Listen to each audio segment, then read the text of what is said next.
What's going on, everybody?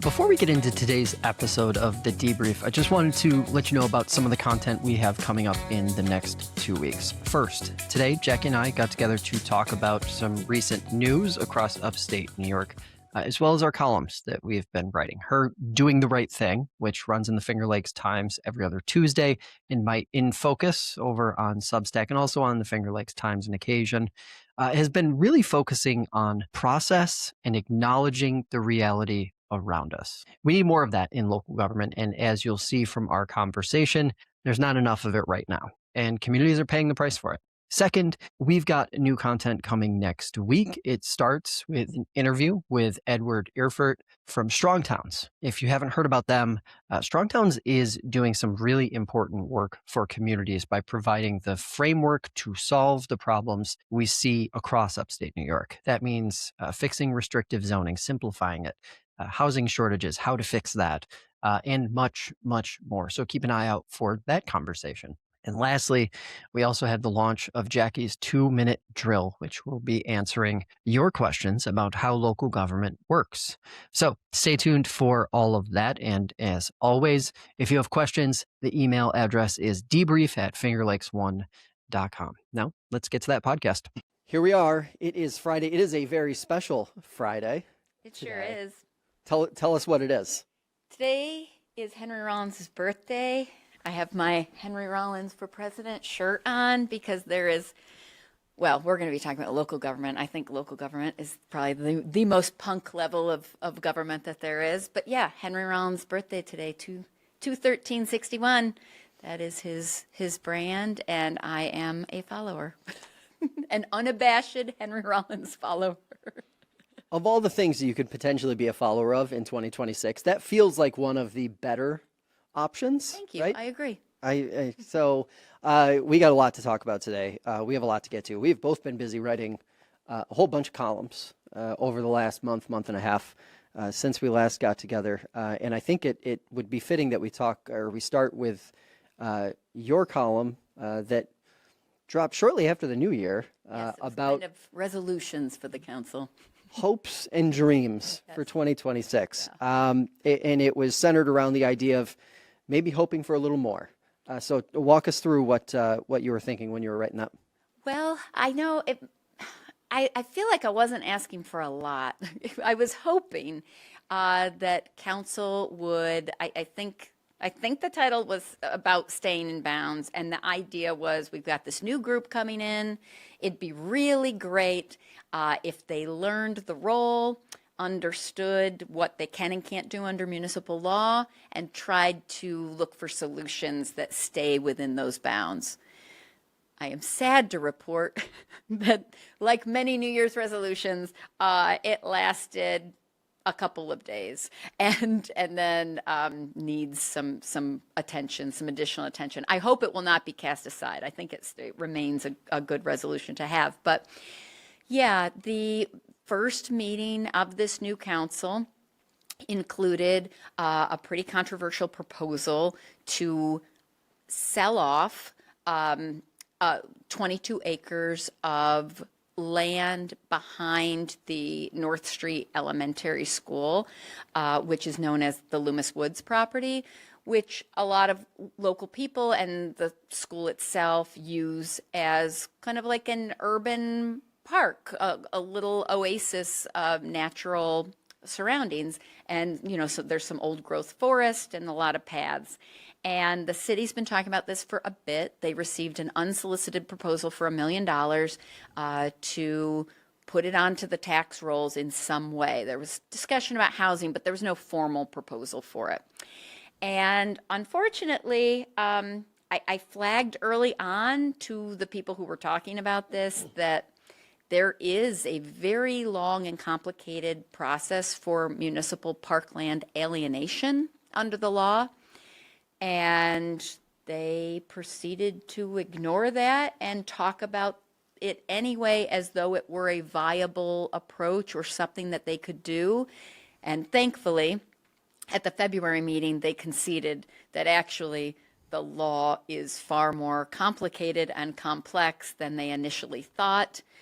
And unfortunately, it took a lot of time a lot of residents had to come out and speak, and that all could have been avoided if they just read the source material and followed the rules. So, yeah, that was the Loomis Woods project, and goes to some of our prior themes about elected officials kind of learning what the job is and while on the the job. role is. Yeah. While on the job, Yes. which, and that blends party lines. It doesn't matter. And that was one of my, it was a kryptonite of mine when I would do election interviews, just having to always sort of wait to hear the answer. I'm really looking forward to learning more about this job after Right. I'm elected. Right. Yeah. And it just is that point of, man, that is not the time that you should be learning the rules, how things work. And I understand, very complicated. The complication, and this is where I feel I feel a bit for people who run for office, because I think for the most part their heart's in the right place. They want to do the right thing, or they believe they are. But then very quickly they learn how complicated everything is, and how far out of sync the effort to like compensation reward actually is for doing said job. It is a thankless job. It is a literal thankless job. So that's just kind of and there's nuance, as we're going to talk about. Another Geneva headline that's come out of City Council in the last month and a half or so has resulted in a lot of questions about process related to being accused of crimes and how that affects your status if you're an elected official, and what it takes to have lost your seat if you are accused or convicted. And it's complicated. Talk to us a little bit about that part of it as well. Yeah, so I mean, unfortunately, a counselor has been arrested. It's not the first time in the history of Geneva City Council, unfortunately, that a counselor has been arrested. However, in the past, the protocol was always that's not anything for City Council to do, right? The law is very clear about that. An elected official cannot and should not be removed from office prematurely in any way, and there are protocols that have to be followed. And again, unfortunately, I think clearly there was some public concern or pressure, and hastily there was a meeting called, and well, first there were a bunch of public statements that I thought were a little out of bounds, and then there was a meeting called to refer the matter to the Board of Ethical Review, which unfortunately is a board that I regret having created. I meant well a long time ago when we were writing those guidelines. The Board of Ethical Review was not intended to be the punitive political body it's turned into in Geneva. So please, any other community that's thinking about instituting or re-upping an existing Board of Ethics, please don't be scared away by the way Geneva has handled it. That is an anomaly. That's not the way it was supposed to have gone. And I hope that the city can get that back under control. But to that point, in this idea of city councilors learning the job while they're doing the job, sure, this is an unexpected development. It's not something you normally would, if you were prepping for the job, think that you need to read about or learn about. However, a quick consultation with the municipal law and the state laws and the state constitution would clearly lay out what the process is. Yeah. And I guess my continued frustration, is that it does seem like we have more elected officials interested in apparent heroics, like they're going to do something, they're going to do whatever they think their gut is telling them. And there's not a lot of restraint or discipline in staying within the bounds of what their law and role allow. So I understand it might feel frustrating that some people feel that they have some kind of outrage about this. A, you can't prejudge. There is a legal process. And B, it just is not the right thing to do to put a finger on the scale and try to jump to a conclusion that is premature. Yeah, a few thoughts. One, let due process play out. Right. Like, let due process play out. Two, this doesn't prevent Geneva City Council from being able to do whatever it wants to do. There are still, there's still a quorum. There's still there's still a representative government. And three, this to me is the biggest reason why from an early age we need better civics education in just in people in general, because to me, as someone who's watching this stuff on a regular basis, this is a very basic fundamental question of how government works. And it goes back to a lot of the conversations you and I have had offline, where a lion's share of the population they don't know the answers to these very basic questions. It's just even oftentimes the people, as you described, the people who hold office don't know some of these basic answers to these questions. So that's the takeaway for me, is just, it's another reality check of how much education really needs to happen so people understand how all these layers of government actually work, because it's really complicated stuff. And yes, it's a relatively simple Google search to find the answer to something like, how do you lose your elected seat if you're accused or convicted of a felony in New York State? But again, people are busy, and I think people's thought process on it typically is like, well, this should be a very simple thing, and then the legal process takes a while to play out, and all of a sudden it feels like, well, why is nothing being done? Yeah. And I think a theme we're going to see in the topics that you're bringing forward in your columns is that sometimes there is a tendency to kind of come out hot, like, oh, this is what everybody's talking about right now. I want to take a position. I've got to say something about it. And I really think that the best decisions are made in the more restrained, reflective mode of, okay, what does it make sense for government operations to proceed in a predictable, steady, and responsible way, that again kind of stays within the bounds of what's appropriate and what's possible, and doesn't give in to kind of community reaction or demand for an immediate and sometimes misguided choice. Yeah. So let's get into some of those topics. The first topic I wanted to talk about was one of the first columns I wrote of this year. And frankly, now that I'm thinking about it, I might have written it at the end of last year. It is about moving local elections from odd years to even years, which it was on the ballot last year, 2 years ago. I can't even recall now, because time is just a strange thing that my brain can't wrap around. We lost, it was a huge headline, and then it just completely disappeared, and I feel like everybody just forgot about it. And now we have our first and hopefully only year of back-to-back local elections. So we had local elections this past year. Pretty much everybody's going to be back on the ballot this year. There are going to be some exceptions carved out in it. But before I get ranting about what I wrote about, I'm curious, what is it, now that you've had some time to digest the change and everything like that, good, bad, indifferent, do you have any strong feelings on it one way or another? I have some feelings. I don't know how strong they are, but I do have some feelings about it. I like the idea of combining local elections with the congressional timeline, right? Yeah. Every 2 years, every even year, congressional race, and then the gubernatorial and presidential fall on those even years according to their 4-year schedule.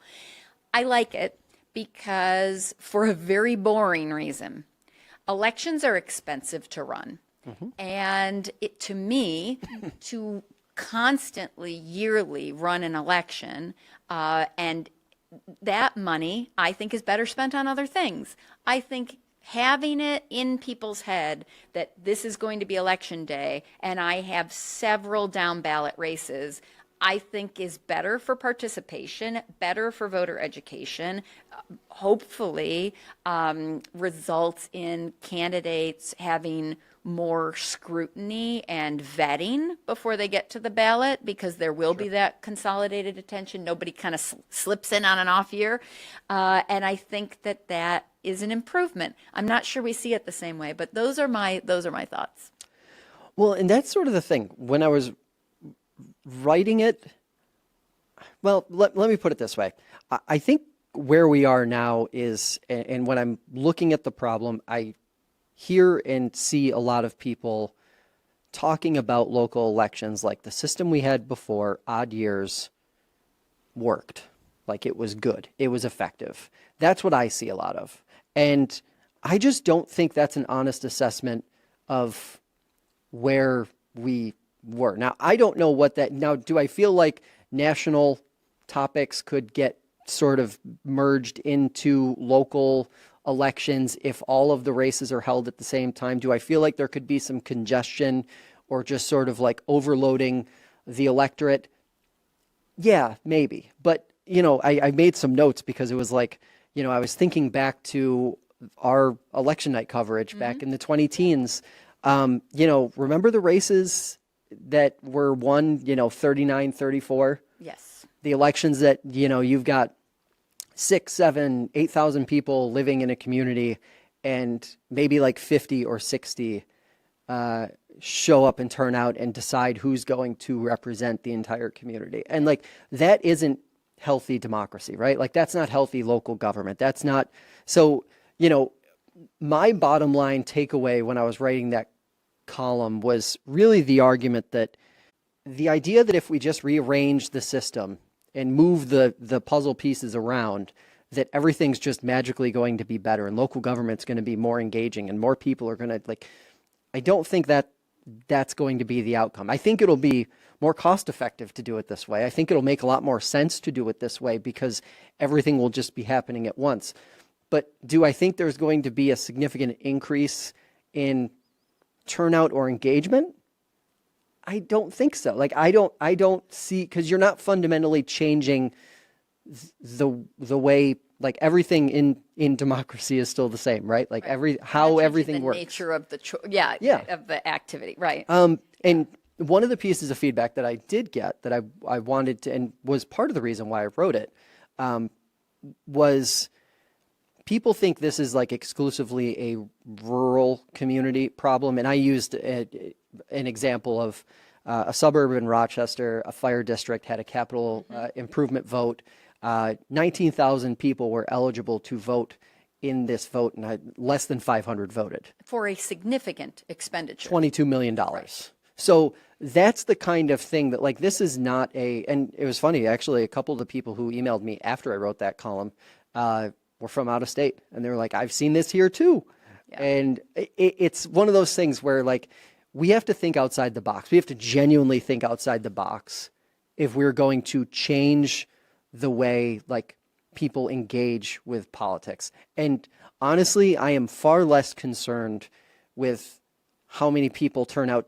If I'm being totally honest, I'm far less concerned with how many people are turning out to vote in November, and far more concerned with how many people are engaging with their local government the rest of the year. Oh, definitely agree. You can go out and cast one ballot, but there's a lot of stuff that can happen in between those, you know, that vote and your next vote. Right. And, you know, it's similar to the assessment thing we always see happen. Like, you know, assessments go out and new assessments go out, and all of a sudden people show up and say, my taxes are going to go up. Well, actually, your taxes aren't going to go up until whatever the next budget is. And that's a completely separate debate. Only if the spending is at the same or greater level, which is something that isn't determined at the same time the assessments are.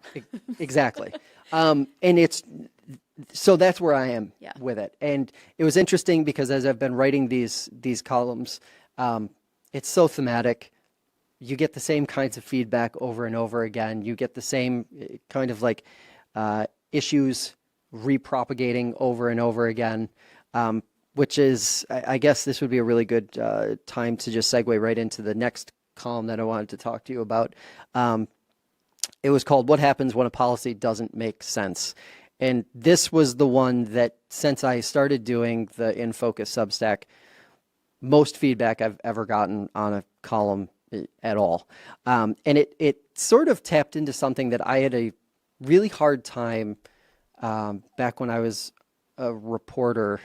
I would feel it, but I wouldn't really know how to convey it. I would see it.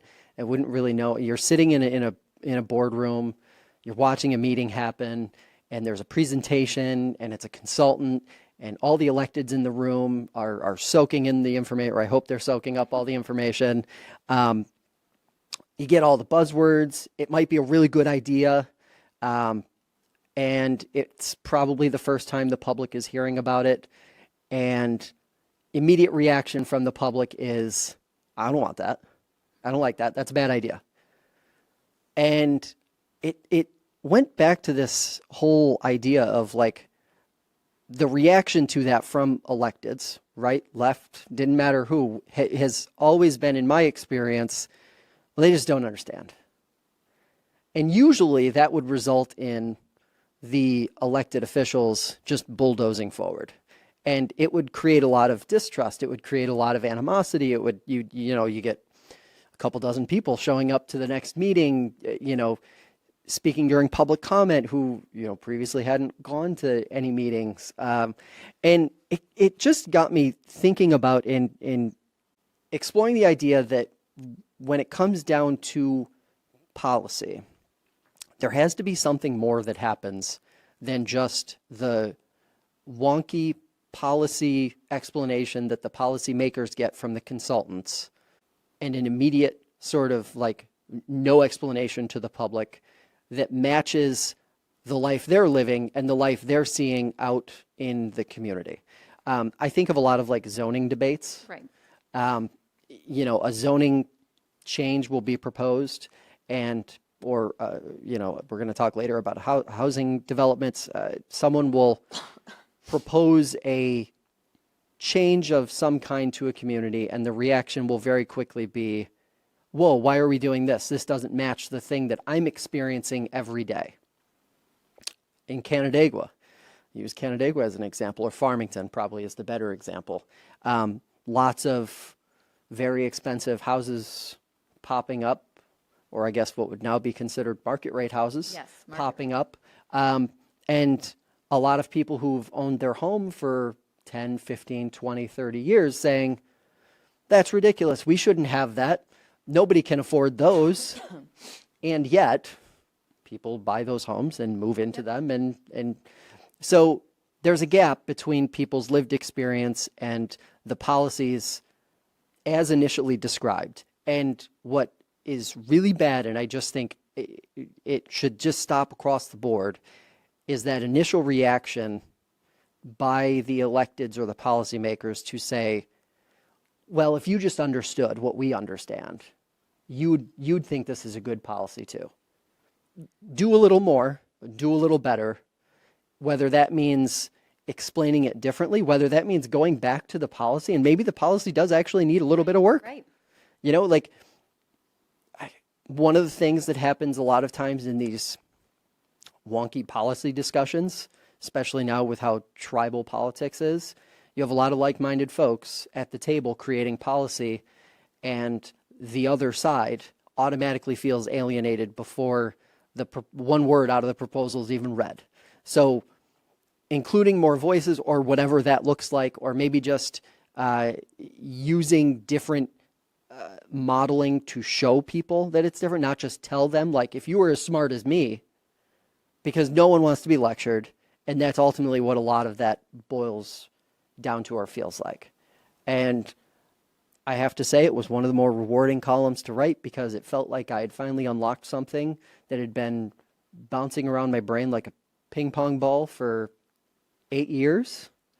No, it was great. And I think that, the responses that you got to it indicate that, you did kind of sum it up. And it's interesting because when I read that, I thought, okay, like, yeah, I see times that I've been guilty of the same thing, right? That, okay, if you just, for example, when I talk about city council, like if they just did the reading, they would understand what to do. But it's different when you're talking to people who are elected and paid to do a job versus the general public who is then the recipient of those policies. And I think that what you're putting your finger on is the fact that sometimes governments lose sight of the fact that it's not just about convincing themselves of what to do next, that it's actually bringing the community along with you on the trajectory that has been set. And the thing is, if the trajectory is being set in absence of the people, if you've not done the hard work of engaging people and explaining what you're doing, you get to these points where people are like, that just fell out of nowhere. And that, to me, I hope, would be an inflection point for elected officials to say, oh, you know what? We got a little carried away with ourselves thinking our job is just to fix everything and then report out how it's done. You know, mission accomplished, when really the job of governing is first and foremost education. Yeah. Second, and in what I mean education is that goes both ways. An elected official needs to always be listening and learning from constituents. An elected official who thinks they know everything is the worst elected official. Yep. An elected official who has that you can't tell me anything attitude, in my view, is the worst. You want an elected official who's constantly saying, help me figure out what I missed. Does this sound right? Mm-hmm. Does that, right? Is that okay? And then, I mean, you don't want someone wishy-washy either. It's not just like, hey, this policy's totally up for grabs. Let's take a straw poll. What do you all think? Good idea or not? No. I mean, then what's the purpose of having an elected official just have a town meeting and a referendum every day? But I think it's striking that balance. And consultants, who I'm not a total fan of, because there are some really excellent consultants, and then there are some consultants who are in the business of consulting, perpetuating consulting. Mm-hmm. And I think that a good consultant makes sure that they've checked in. They don't just take the governing body's word for it. They want to make sure they are testing their assumptions from the get-go with the community. And a not so great consultant will say, well, we were hired to produce this particular product for these people who are paying the bill. We don't really care whether they do it or not. It's up to them to get it passed after the fact. Here, we produce this product. And I think, unfortunately, especially when you have, you know, some local boards that maybe don't take the job as, I don't want to say as seriously. I don't mean to be negative about people, but I think sometimes when people are in over their heads but don't know it because they're just focused on being liked and having the position and they don't really like the work that's involved in it. I think you end up with consultants who are just like, great, we just have to get this guy to agree with it. It doesn't really matter if the community buys in. Even well-intended, sort of give another example of that, even well-intended policy I've seen over the years, if it's created in a vacuum, mm-hmm. or if it's created with a set of assumptions, policy-wise, like other policies around it, that either aren't yet true or don't match the reality that people are living every day, you're going to have a disconnect. And I think the other thing too is, and a couple of the folks who reached out to me after that said, you know, well, they cited some examples where they really did have to get back to the drawing board on how they communicated the policy that they gave some examples and said, well, we really had to work on communicating X, Y, and Z things better. And in my brain, I was saying to myself, you know, yeah, if the communication was that off, the policy wasn't really ready for the light of day, right? Right. Like right. That's kind of the, you know, you got to have all your ducks in a row before Yep. before you start. And it's just, it's one of those things where there are some topics I think right now that no matter how you approach them, housing, zoning, I think is one of them. You're going to get a lot of like angst that comes back because, just using this region as an example, a lot of communities are north of 50% rental units, or renters, I should say. Some communities, I think I want to say Geneva and Canandaigua are both north of 60 or around 60 ballpark. I don't know. I'm pretty sure Canandaigua is, but I'm not sure about Geneva, so I won't. But when you have that reality matched with a lot of homeowners who have owned their homes for 2 or 3 decades, and the reality that a lot of like zoning changes long term in these communities will be necessary to sustain not just population but the tax base, while you're watching new builds sell for many multiples of what those other homes were. It's a really creating an environment that's ripe for a kind of like angst. But all policy in general, just as an approach, that was what I was thinking about. Was just sort of policy in a vacuum coming from the consultants or the policymakers or the advocates without a real good way of explaining to the community what their intent is and what's actually going to be happening there. So yeah, I mean, policy in a vacuum is what? I mean, it's not governing, right? Mm-hmm. Governing is where the idea and the action like meet real people. It's real stuff. Mm-hmm. And governing is messy. It's sometimes slow, but it is necessary. And instead, the merely like academic exercise of policy making doesn't take into account what's actually possible, what's going to be likely to succeed, and that unfortunately is what we see a lot of, I think, locally. And it's so strange because I think if you asked the elected officials if they were engaged in governing or this more academic exercise, they would say they're totally into governing. But if you look at it, I mean, they are really kind of not making contact with reality in many ways. So it is kind of just academic. And that's not to malign academics, because I don't mean, true academics I think would still be checking their work and following. Yeah, absolutely. And this is our next topic, grocery stores or convenience stores. Great. A topic that we've talked about probably 2 or 3 dozen times over the years. Burn dairy proposal, Weedsport, very straightforward. I mean, this is like a fastball down the middle. This is like the kind of story that I can predict and see all of the people who are going to have certain opinions about it. For those who don't know what I'm talking about, there was a Surefine grocery store for a bunch of years in Weedsport. It closed. It was empty, untouched for, I think it's been closed for a couple of years. Fairly recently, Burn Dairy submitted a proposal to Weedsport to turn it into a Burn Dairy. And the community reaction was incredibly opposed. We should be getting a grocery store here. We shouldn't be settling for anything else. And the column that I wrote, I think it was titled "Wishful Thinking Isn't Community Planning." Mm-hmm. And that's where I come down on it.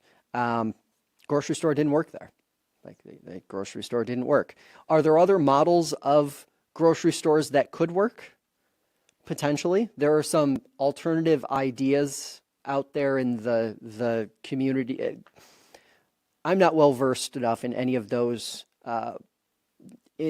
methods to talk about them appropriately. But what I will say is this: just saying no to an imperfect proposal because it's not the perfect proposal is no better than wishful thinking. Like, to me, it's the same thing. Like, you have to, I think every community, especially ones that have real needs that need to be filled. And yes, Burned Dairy might not check all of the boxes, but it will check some of the boxes. And, the underpinning of something like, why don't we have a grocery store? It doesn't matter if take Weedsport out of the equation. If your community once had a grocery store and it doesn't anymore, you don't have enough people to support a grocery store. Right. And that population. That has been the missing piece of the argument. I mean, you wrote about that before. I've written about that before. Geneva continues to have robust Facebook debate about that topic. And the missing piece is that it is not simply we have the space, they ought to come here. That is not how these decisions are made. And like you said, the landscape can be quite complex, and there can be other pathways to get to meeting the need that you've identified for grocery services. But the model people have in their head, which is, why can't we have an Aldi's? Why can't Wegmans come here? Is just kind of missing the point of the broader community development discussion. So to your earlier point, in a community with good active governing, people would understand the connection between those two things. But unfortunately, and that's why I wish more people got into local government, because I find it fun, fascinating. I don't know what that says about me, but, but I do think like these things all fit together. These puzzle pieces fit together. And instead, people talk about it like it's a great mystery. And I was surprised that the pushback about the Burned Dairy is simply, it's not a grocery store that we want. Or we want a grocery store and this is not a grocery store. Nobody's really talking about this is going to introduce gas storage and underground tanks, and we have environmental concerns and traffic. It's just no, this used to be a grocery store and we want it to be a grocery store again. And that to me means that at least in Weedsport, somebody in their city government, their elected group, is not talking about the conditions that led to the grocery closing in the first place and what the strategies are to try to reverse those conditions. Instead, the argument becomes about, what happens when you don't reverse those conditions? This is the natural consequence of that. Yeah, I think it exposes that there's a real need. I think when people say we need a grocery store, they need a grocery store, right? They're saying that the grocery store options that they have are too far away and they would like one that's closer. But there's a bit of nostalgia and, rose-colored glasses in there mixed into that as well, where people are looking at their community for what it maybe was a long time ago versus what it actually is today. I think the thing that would solve a lot of the confusion around this, I think it can be solved outside of the governing room.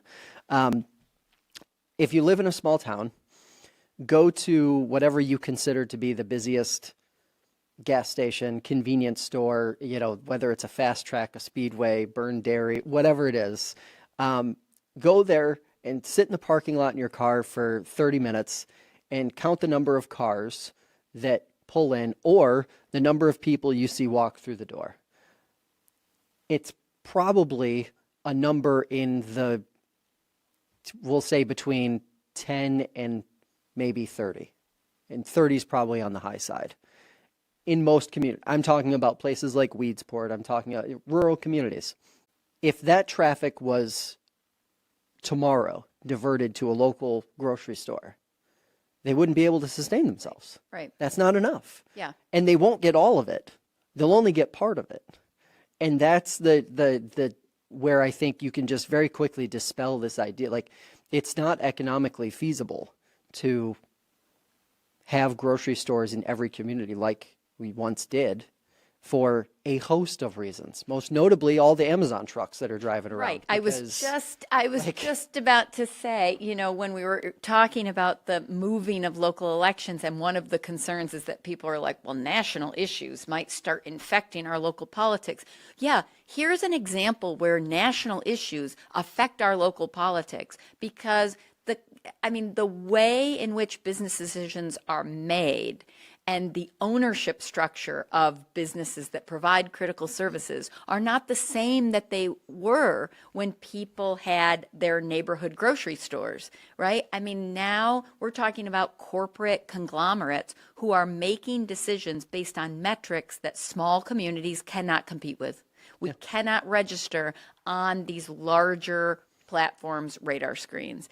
And some of that we can't immediately change, but some of that is unfortunately encouraged by decisions people make with their own dollars. And I don't want to get onto a whole big kind of like corporate changeover and loss of small business rant, although I think it's very important, and people who are fiscally conservative and care about small business development should talk more about the problems of corporate consolidation of key industries. Yeah. But that is not something some people seem to have a lot of stomach for. But again, this is what we get as a result of that going kind of unchecked. So, I think, unfortunately, Surefine being replaced by Burn Dairy is the predictable outcome of a variety of factors that some are within our control and others are not. But even the ones within our control, people need to be more informed and empowered about, so that this kind of project doesn't come as a surprise and doesn't meet with opposition of that type. And I think we talked about in Geneva, one of the last few episodes we did, we talked about a gym opening up, a national chain gym opening up, and the reaction to that on social media. And just sort of, we at the end of that, I think we just sort of boiled it down to, they're all like Walmart, Wegmans, there was Tops, there isn't anymore. But when you have large corporations controlling truly essential pieces of the market, fighting over whether it's a local gym or not, which is essentially a luxury service for the average person, because it's a truly discretionary expenditure. It gets lost. Like at the end of the day, I think you'd need to ban Amazon from making deliveries in Weedsport if you were going to be able to make a grocery store work, because it. And here's the thing that I think is lost on a lot of folks, especially our older audience. I really think they underestimate, and maybe everyone does, underestimate how many people now get their groceries en masse delivered to them by Walmart or Amazon. Like, there are not as many people, because you can go into, and Wegmans I feel like is sort of like a unicorn in that, like, you can walk into Wegmans at any time and it's going to look busy almost all the time. But that's because it's Wegmans, right? Like it's unique in what it delivers and the experience that people have when they're there. But look at how many, when I lived in Webster, it was really interesting seeing how many Walmart deliveries were coming to people's doors every day, like groceries, not just random stuff. Same thing with Amazon as well. They've entered in the last 10 years, they entered the grocery game. So it's that kind of stuff that if you really want to pinpoint a reason why you don't have a grocery store in your community anymore, it's that plus population loss, and it just makes the economics of running a grocery store not feasible. Yep. This is a great place where government data and sharing that with the public would go a long way, I think, toward illuminating the conversation about a lot of these topics, because I think what we keep running into over and over again, and I don't just think it's a matter of age, is that there are a group of people who are governed by their gut reaction, and there are a group of people who want to be governed by the facts. And what I'd love is if everybody could kind of meet in the middle, where you have your gut reaction and then you double check with the facts. And if it bears out that your gut reaction was right, you go with it. And if it turns out you might have misunderstood the nature of the problem, or the data might show you that things need to go in a different direction, you'd be open to changing your mind. And that, maybe it is, like you were saying, tribalism, maybe it is national politics stuff trickling down to the rest of us in the worst possible way. But how many times do you hear in a public meeting the elected officials say, I don't know, but I'd like to? I just feel like even on the local level, it's become so much more bombastic, where somebody is just saying, we need to do this right now, full stop. Like they don't present the argument. They haven't checked to see if it's possible. It's not even a fully formed idea. But then once they've said it, you can't move them off of that. And that, I feel, is well, and from the community our standpoint, undoing. the other side of that, I would say, is the community side of it, which again goes back to lived experiences, which is what we were talking about before. Person A has a problem. They see the solution to that problem as this, and that's it. That also means, when I walk into Wegmans on any given day, most of the people that I see in there are people that I would consider older. I'm 35 years old. I'd say the average person's probably 10 to 20 years older than me in the grocery store at any given time. That's demographic. So that's of the community. That's not just of the grocery store, but, I think, and I didn't mean to throw any of our older listeners under the bus there, but older folks are still attached to going to the grocery store in a lot of cases.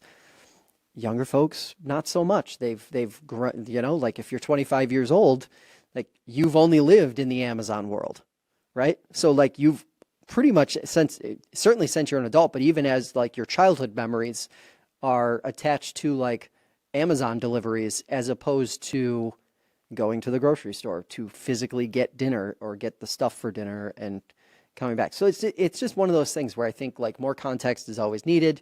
It's always a good idea, as you said, to check your work and to sort of like check yourself and your own personal feelings and be sure not to overextend them out, assuming that everyone's lived experience is exactly like yours. Last topic for the day. It's Yates County. It's a housing proposal that isn't even an actual site plan yet, but would be a site plan if a few things take place in terms of changing property uses and whatnot.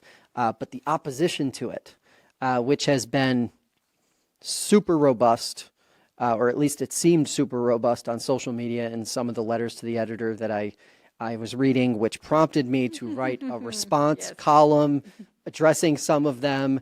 There were concerns about traffic, sewer capacity, electricity capacity, environmental impact, all speculative because there is no site plan yet in front of the community or in front of electeds or in front of anyone. I think the one thing that electeds, for the most part, in Yates County and the surrounding community are in agreement with the private sector, which wants to see more people. We need more people if we're going to keep, we can't lose population for the rest of time and continue to exist. And yeah, like it is such a tricky thing. The response to that column was about what I expected it to be, 50-50. How much hate mail did you get? It was 50-50. Okay. It was 50-50. And the negative responses were exactly what I would have expected them to be from people who framed their worldview of buying a house in 1975 to 1985. Right. Which I can't even, I'm to the point now in this entire thing where I can't fault anyone for that's the world they know. They haven't bought a house since then. Like that's the world they know, especially in these older rural communities where people live in one place for 50, 60 years, and that's awesome. But current market conditions, current tax conditions of communities, especially Yates County, is such that pausing, as the folks who wrote the letters to the editor wanted to see. They want to essentially see.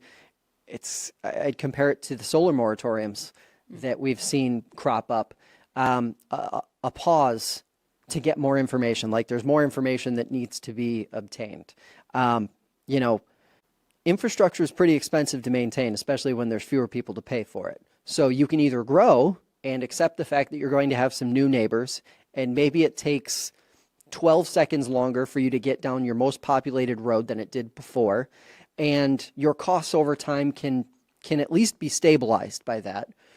Or you can continue watching your population and tax base erode while the infrastructure that quite literally makes your community livable for the people who call it home now gets more expensive for every individual. That's your option. So a pause, contrary to what some folks are saying out there, comes with consequences.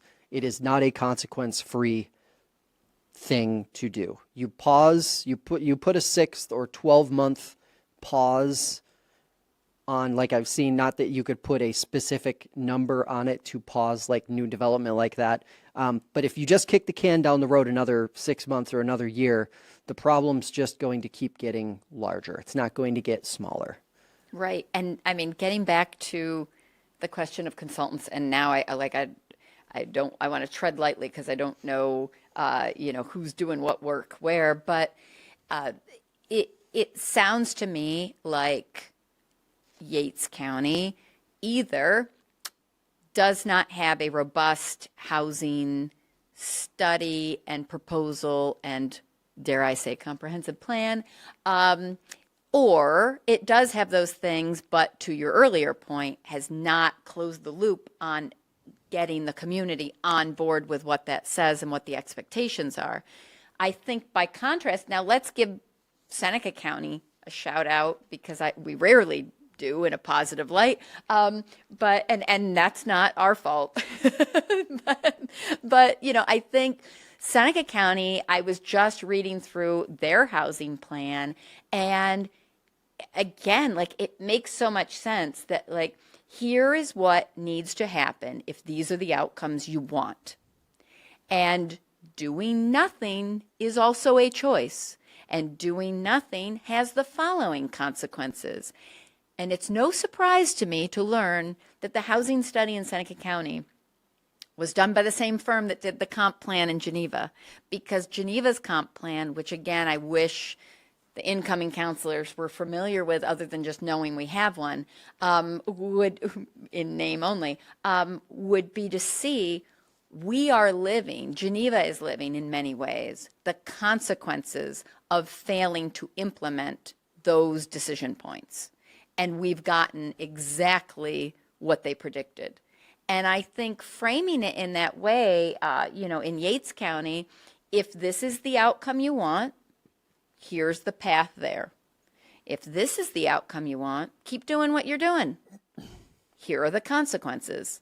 And sometimes I think elected officials don't know how to communicate to people the bad news, right? To say to people, if we just keep doing what we're doing, if we move too slowly, here is what will happen, because they think, well, I'm going to get blamed for that, and I don't want to get voted out, and people, are going to be upset. No one wants to upset other people. But there need to be some honest, direct conversations about what's really on the line. And we need people who are willing to say, you know what, I'm not here for ego. I'm not here to be liked. I'm not trying to fill a void in my personality to get along with people. I'm just here to try to lead this community in the way it wants to go. And if it wants to stay right as it is, here's a clear path to do that. And if it wants to change and achieve these objectives, here's a clear path to that. And if you don't like me for saying it, that's okay. And I think this is me trying to tie a bow back to where we started. I think if elected officials started to understand that their job is really stewardship of their community, and that requires taking seriously the job, knowing the job, and being willing to have hard conversations, you wouldn't get these letters to the editor that say, has anyone thought about the sewer? Has anyone thought about the traffic? Has anybody thought about this? Because the community would already have a document or a person who is saying consistently, yes, we've thought about all these things. And if we try this, here's what we get. And if we try this, this is what we get.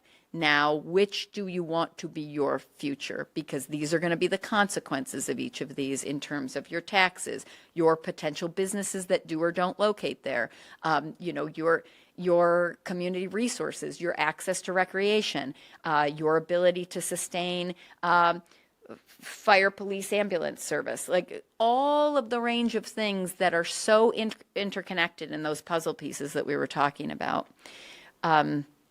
Someone's got to be painting that picture and showing people and bringing people along in why these projects, why now, why this location, why. Someone's got to be able to answer those why questions. And I couldn't stop you because you were on a roll. And the points you just made are applicable to 99 out of 100% of the communities it's been done in Yates County.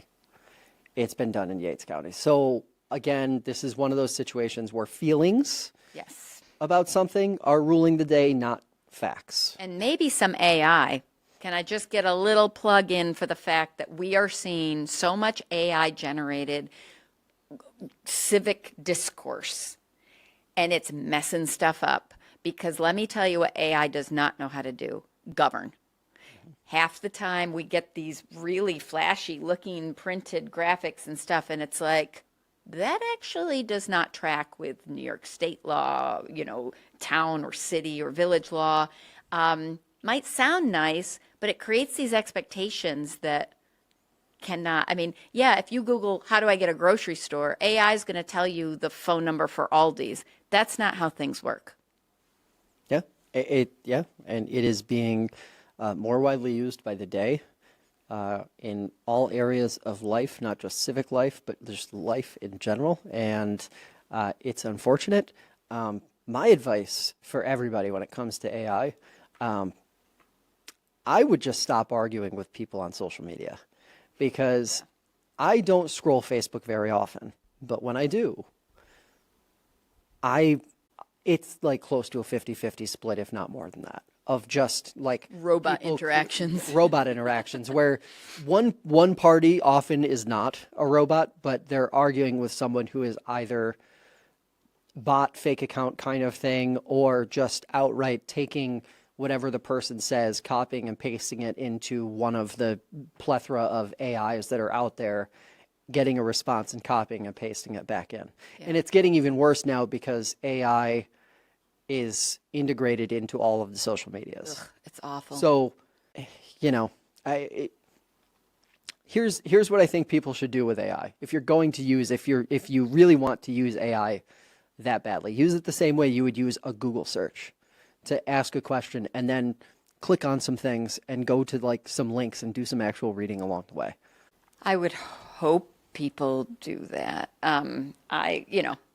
I understand I'm an outlier. I say don't use it at all. But yes, if you're going to use it, at least, again, go to source material and, what's the trust but verify. I mean, I don't want to say trust AI at all, but please do verify. And it's getting harder to do now. Well, it's going to tee up because it's sources that feed into its own interpretation. But, yeah. We should not be so gullible. Unfortunately, it learned from people. Yes. the last 10 years, and here we are. All right, that's going to do it for this episode of The Debrief. We'll be back in a few weeks. In the meantime, we've got an episode with Strong Towns, an interview with Strong Towns coming out next week. And then we've also got a bunch of 2-minute drills that are going to be dropping in the next few weeks as well, with Jackie going solo and explaining some of the really important things going on or how certain things work in local government. The email, as always, is debrief@fingerlakes1.com. If you have a question or a topic, maybe a question for the 2-minute drill. Ooh, I'd love that. Yeah, right. Send it. We'll get it into the queue and we'll get it answered. But in the meantime, have a great weekend. We'll see you next time.